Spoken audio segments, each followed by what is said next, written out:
This week, I want us to focus on the blessings that are mentioned at the beginning of New Testament epistles that we all should be thankful for as believers.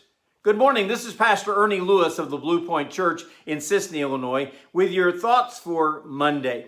You know, Peter's first epistle is written to whom he calls the pilgrims that have been dispersed, perhaps by the Roman government, perhaps by persecution. Anyway, they are no longer living in their homeland, probably somewhere around Jerusalem. And as Peter writes, he says they have moved into Galatia and Asia and Pontus and Bithynia, which to many of them seems a half a world away from their home and what they feel comfortable with. So Peter doesn't want this dispersion to rattle their faith. So he writes about these blessings in 1 Peter chapter 1 and verse 3. Blessed be the God and Father of our Lord Jesus Christ, who according to his abundant mercy has begotten us to a lively hope through the resurrection of Jesus Christ from the dead, to an inheritance incorruptible and undefiled, that does not fade away, reserved in heaven for you who are kept by the power of God through faith for salvation, ready to be revealed in the last time.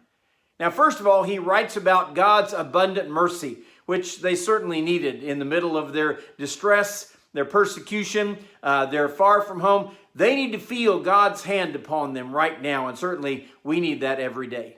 He also reminds us that this abundant mercy has begotten us again to a living hope. Wow, we have been given a new life, even with an eternal future, something these people needed to be reminded of, and us too. This living hope is because of Jesus Christ, who has raised from the dead and certainly has made it possible for us to experience that resurrection too one day. And this living hope carries with it an inheritance that is incorruptible. You know, I've seen many an inheritance nowadays that quickly becomes worthless in this world. Perhaps it's a beautiful home place that seemed to deteriorate quickly with no one living in it. It's not worth what it used to be.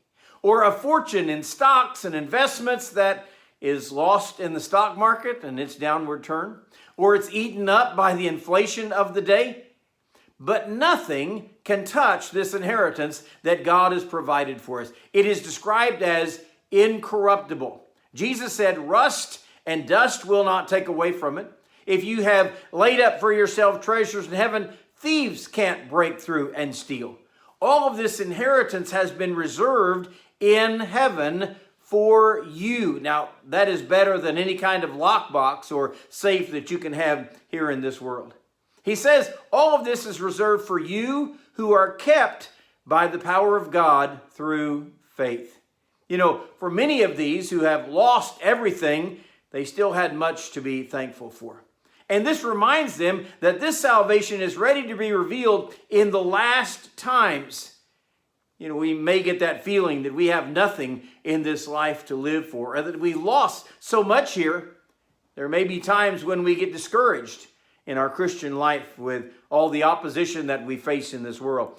But we're reminded that we have a living hope that he has given us. We have an inheritance incorruptible that will not fade away. And we have a salvation that is actually ready to be revealed in the last time when we go to be with him. So we have some things to be thankful for today. Let's focus on those things.